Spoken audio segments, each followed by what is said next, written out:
All right, we're visiting with Anthony Vignieri Greener of the UNLV Rebels for our Spotlight on the schedule. And Anthony, I just saw some breaking news the other day of a new event for you guys on the schedule. So give me some highlights of the schedule. I'm specifically talking about a trip to Chicago. Yeah, Z and Fabs talked about it earlier in the year when we were at the convention, and it came together. You see 4 great teams there to battle for a little championship for that weekend. It's something exciting to look forward to for our schedule. And I know Fabs worked hard on it, I know Z worked hard on it to get the teams there. So it'll be exciting just to play 4 different teams or 2 different teams and then play for something kind of similar to what a few NCAA programs do every year. It's just like an added bonus for our kids. And that's middle to end of November, right? Yeah, we'll fly up there on a Thursday, we'll have a practice, we'll play Friday, and then we'll play a championship game Saturday or Sunday. And then also, when I looked on your schedule, I see some other highlighted things, but you're going out east to New York in the end of the season, correct? Yeah, Stony Brook is going to be a good trip for us. We've never went that far east. Stony Brook has a good program, made it to nationals last year. They're always in the top 15.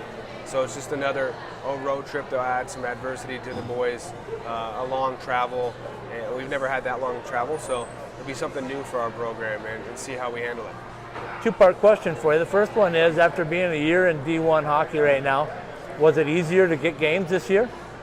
I honestly couldn't answer that question. I pitch in when I can.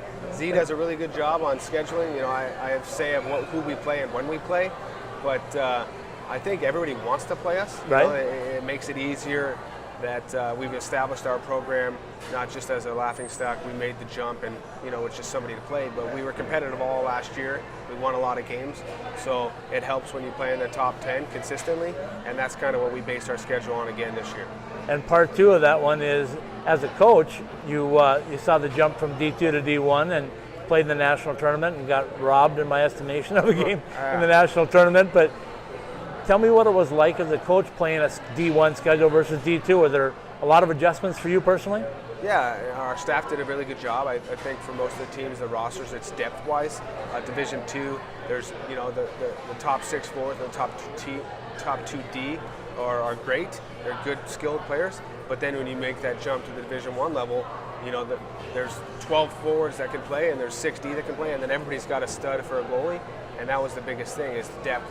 And we've seen that, and that was our crucial for us to bring in a recruiting class like we did last year. Some of the recruiting class we have this year is to work on our depth. So we have top 6 guys. Everybody's going to have a role.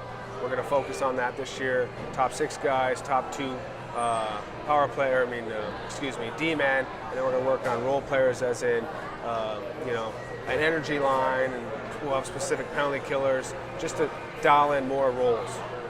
And Anthony, we'll wrap things up by talking a little bit about the teams that we cover here in the Desert Southwest. I know you guys have ASU on the schedule again, and U of A, and Grand Canyon this year for a couple of games. So tell me what it's like and how important it is for you to be able to play competitively against teams down here.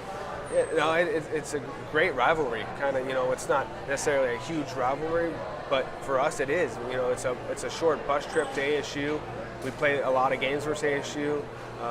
So when we can play a team like that consistently and be able to say that we beat them is a good thing. So that's an added bonus for the kids.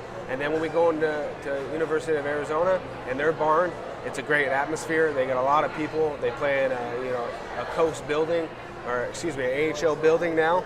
So the energy in those buildings is like none other.